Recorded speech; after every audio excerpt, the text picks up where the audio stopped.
are you single in a relationship or not looking? So I don't know. Like, I mean, right now I'm more focused on my business goals and my career. So I would say I'm single. I've been talking to some really cool people, but I'm not really looking for a relationship. So that's not really my goal and my focus. My focus is definitely my career. So with that said, polyamory kind of works for me because it's almost as I like to, if I am interested in someone, I definitely want to spend time with them, but I'm also like, I like to be fluid. I don't like to necessarily be tied down to one person all the time. So I can kind of, maneuver how I would normally maneuver. And so for me, it works. It works that way. So but right now, my relationship status is single. Are you single in a relationship or not looking? Well, kind of answers this. So, my poly configuration. What's the best way to? I wish I had like an eyeball that I can like just put dots in. So maybe I can edit that in. Yeah. Okay. Ready? All right. So here's the eye wall. All right. Dead center, not center due to importance. It's just a starting point. Is my nesting partner and I. We live together. We've been together for 3 years. I have another partner here in DC, and she's monogamous to me by her own choice. Even though she called me the other day, it was just like, yo, there's this guy I was thinking about talking to. I was like, do it! I mean, at your own speed, of course. Do it, try it, I'm here. Cool, let's talk about it. So, boom. So there's those two. Then there's somebody in Florida whose husband is talking to my nesting partner as well. So we're and then my nesting partner and I share a partner in New York who is, we don't have any share partners that. And she talks to a friend of mine and my male partners in New York and another partner's in New York as well, whose nesting partner, I think, may have talked to a male partner at one point in passing. It's crazy. The world is small. These lines are gonna get really... Oh, it's just... Yeah. So at the end of the day, if you can't put it, just go like this. Okay. And it'll explain everything.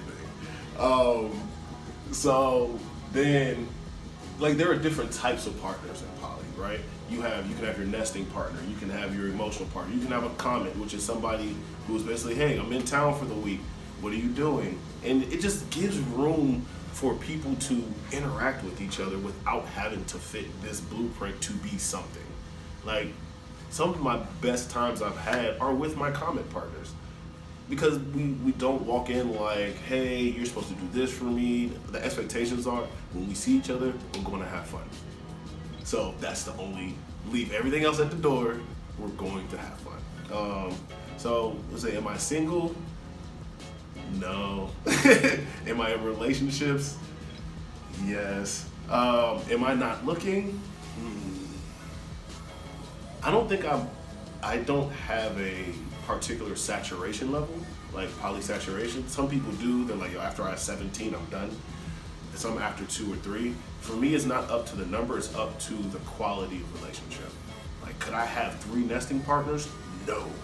I could not have 3 nesting partners. Not at this point in my life. I like my own personal space. I tried it kind of for a while, and I almost lost my mind because it's too much. But if everybody required something different and there was just slight overlap with relationships, yeah. So if anybody's interested, my name is Chris. I like long walks on the beach. It took me 32 years to grow this. I'm still working. I'm not in Beard Gang, but I have a great smile.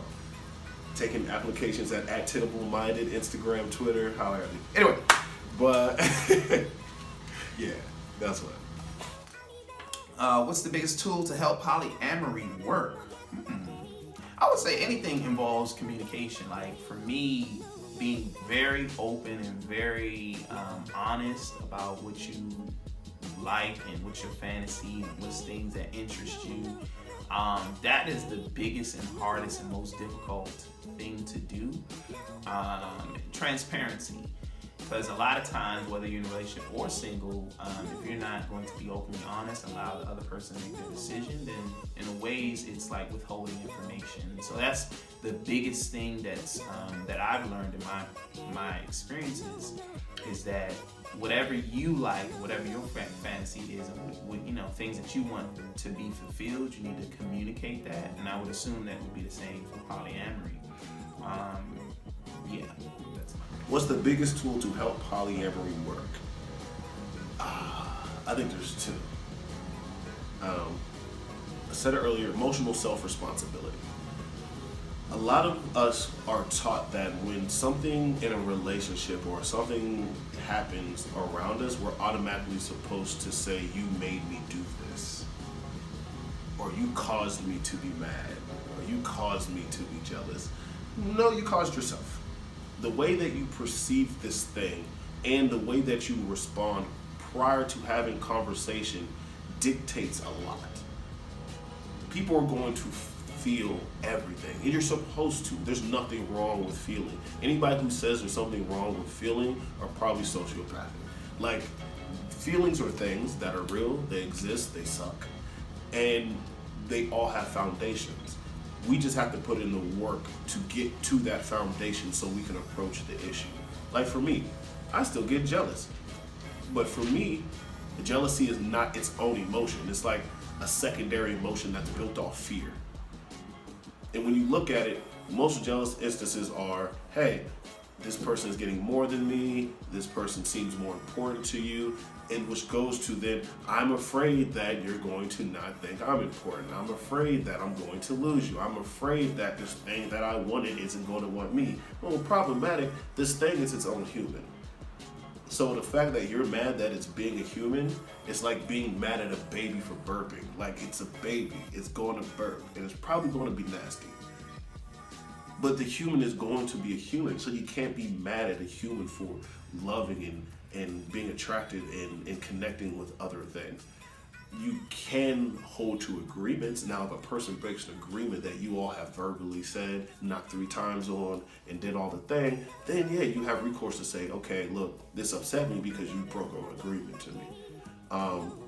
But when I feel jealous, the first thing I do is go inside and be, all right, what are you afraid of?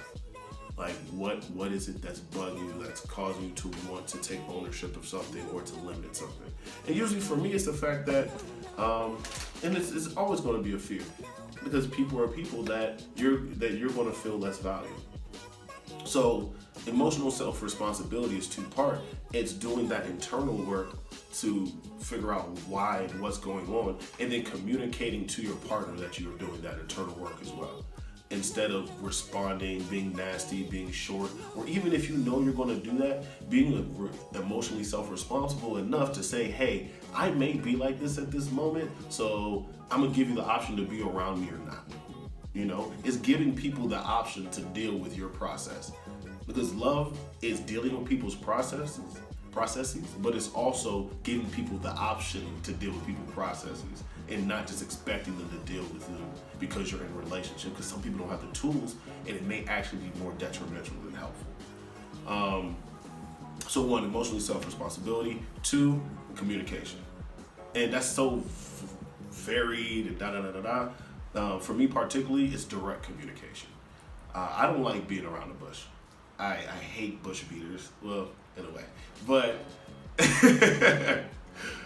I don't use tools for real. Emotional self-responsibility, direct communication, use them together. Your relationships, not just in polyamory, but in general, will be so much smoother.